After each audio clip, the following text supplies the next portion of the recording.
So we're in the new paradigm of everyone should probably have a dumbbell or a kettlebell at home, and hopefully you do. Hopefully the shortage is working out in your favor. But there are a couple things I want to just point out. If you only exclusively work with kettlebells, chances are you may be missing some concentric power. So what I'm talking about is, can I generate force from a dead stop? Now remember, effectiveness of your system is about having movement choices.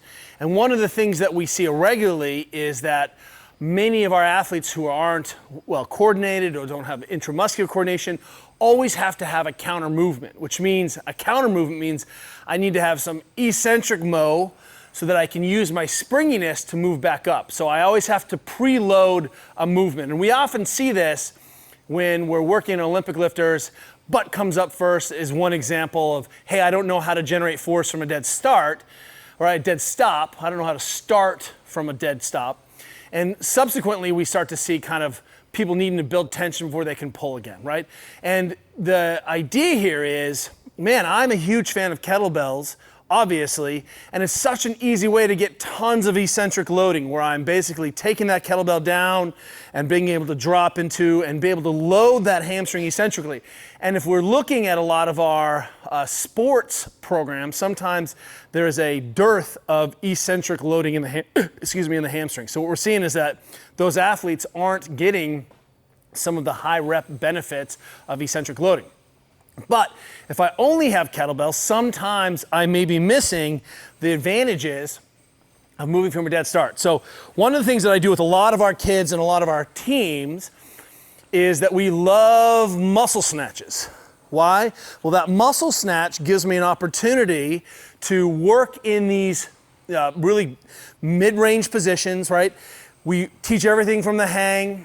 That's my sensei, Mike Bergner, who taught me that, right? Teaching from the hang means that I can take away a lot of our range of motion requirements. So, but we always see that when people are doing things from the hang, that they're always having to dip and start. Now, the kettlebell, a little bit different swing, a little bit different idea, but the dumbbell is a really powerful tool to be able to get this motion of a lot of internal rotation like the kettlebell, but we can do a little bit more with upright torso loading, right? So I can practice jumping and dipping with upright torso. But what's amazing and what gets lost in the language of the dumbbell, for example, I'll switch to the fat bell, is that I can do this from a dead start.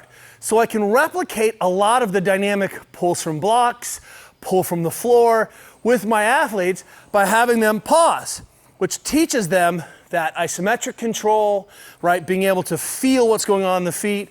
And then when they're set, boom, being able to go into a single motion. Now, the key here, if you're looking at this, it's easy to suddenly add skill into your basic programming with some of the movements that you're doing just by saying, hey, we're just gonna throw in a pause in between. And so instead of just, muscle snatches for days, suddenly we can pause. Can you feel your feet? Great, check, jump, and close that door all at once. And what's interesting is you'll still see that we'll have a dip, I pause, and athletes will re-dip, which tells us they may have incomplete movement choices. Now, it's really heavy.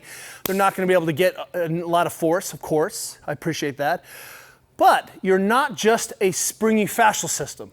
You're not just a muscular system. And thinking, do I always have to have a counter movement, may mean that I have incomplete movement development, movement control development. The goal here is, hey, what do tissues need to be able to do? Concentrically fire, isometrically fire, eccentrically fire. If you're only doing this, you may be missing some of the benefits. If you're only handling a barbell with back squat, front squat, you may not be getting some of the high rep eccentric loading, which is really great. Or maybe you are, but you're doing a lot of functional movement training on top of your exercise, right? On top of your sport, there may be a dearth or a deficit of eccentric loading. But on the other side, make sure that if you are handling those things, at least sometimes you're putting in some pauses so that you can make sure that you have good starting power. The dumbbell's here to stay.